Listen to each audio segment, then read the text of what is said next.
Who's your favourite fighter of all time and why? I haven't got one. Oh wow. I'm being real. I haven't got a favourite fighter of all time. His favourite boxer of all time, then I still haven't got one. I appreciate just guys in the game. Or guys in the game that I used to watch as little kids, like Sugar Ray Leonard. I used to watch Sugar Ray Leonard regular. Now I know Leonard quite regular. He phones me regular. It's like, I'm like, raw. Chris Eubank, senior. I used to try to model myself on Chris Eubank, how he used to flex. I just like Nigel Benn. All of these guys who I know now. You know what I mean? I know very, very well. I mean, Mike Tyson, know very well. I mean, Floyd Mayweather, I've hosted many times. So I haven't got a favorite fighter per se. I would, well, as a human being who's boxed, then definitely Muhammad Ali. For what that man stood for how he made black cool and hip at a time when we were not being seen as being cool and hip. One of the things that he stood up for. You know what I mean? People were talking about Colin Kaepernick. Colin Kaepernick never put down nothing. When you think about it, he just can't get no work no more. But he was no disrespect to Colin Kaepernick, because I rate what you did. I'm down for you. But you were at the top of the tree. Muhammad Ali at the time when he announced himself as being a member of the Nation of Islam, at the time when he announced himself following the Honourable Elijah Muhammad, that was you could have died for that. Do you understand? You could have lost his equity, his values. No, but he did lose all of those kind of things, and yet he came back in 1974 and beat George Foreman. So Ali, for me, that man, what he stood for, nobody, no one, nowhere. Remember, he stood up for black people so much that white people loved him. That's serious. Do you understand? Even racist white man. No, I hate that. Oh, but he's alright. Oh, I love that guy. Oh, he's right. That's when you know you're serious. People don't realise Ali used to have meetings with the Ku Klux Klan. Yeah, of course he did. Yeah. Right. So you have to look on the times of when Ali converted to the Nation of Islam in 1961. But he didn't change his name. He was going to their meetings and everything else. He didn't pronounce it until what? February 25th, after he beat Sonny Liston for the World Heavyweight title. And that's when he comes out and he proclaims him being at the Nation of Islam. And then formulating, then you go years back later, in 1980, he converts to being a Sunni Muslim, and that's Orthodox Islam. That's deep. And he was loved emphatically around the world. So not only that, but his humanitarian work that the man did after fighting.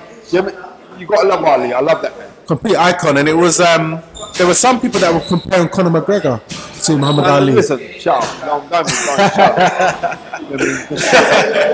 Don't wind me up today. Shut up. No, seriously, just before we get that response. How would you? What Conor McGregor stood up for? You know what I mean? What has he given up? You understand? In comparison to Conor McGregor, Ali never get beat up by no Floyd Mayweather. You know what I mean? Come on, man. We got to be realistic on this. Like some people comparing him. Comparing him in what aspect? It's just the fact that he's honest about his opinions in front of the camera. But Conor McGregor don't stand for nothing. That's the bottom line. What does Conor McGregor stand for? I don't knock it. I like him, you know. But what do you stand for? You don't. There's no comparison between Conor McGregor and Muhammad Ali. That's disrespectful. You know what I mean? Change the seriously. That's why they come at you. That's good. It's good to get your thoughts on that. But bringing it back to some of the names that you mentioned, it's interesting you mentioned that, because I remember when you used to box, you had quite an elusive style at that time period. I know 1,000,000% I never accomplished what I should have accomplished when I boxed. But you have to realize this. It's not about winning belts. It's not about having a big house. It's not about having the best looking girl on your arm or driving the biggest whip. It's got none of those things. It's about championing life. Enough people don't get this thing. And that's why they're so worried, because they're running down and chasing down things that they should be chasing down. We have to champion life. It's good to have all of these trinkets, which are just trinkets. But what does this make you as a measure as a human being? And how many people can you use and affect their life? You as a being, as a human being, how many people's lives can you affect to make them raise up or go up a little bit more, go up to another level? And if you could do that, then you won. Because I'm telling you, from the time you go to sleep at night and you wake up in the morning, then you won. We get too gassed about, oh, but I never won this title. And listen, I ain't calling no names. But loads of guys who were around me when we were fighting, wish that they were Spencer Fearon now. But in their mindset, they think like when they were doing their things and they were boxing and getting all the acclaim and the pats on the back, that I was wishing that I was getting that acclaim. I wasn't, because I was still loud. As a young youth, I was loud. And remember, I used to be hustling. Everyone knows it. I used to be on road. So I'm hustling and I'm making paper then. And not only on top of that, there was no Chris girl that I couldn't have.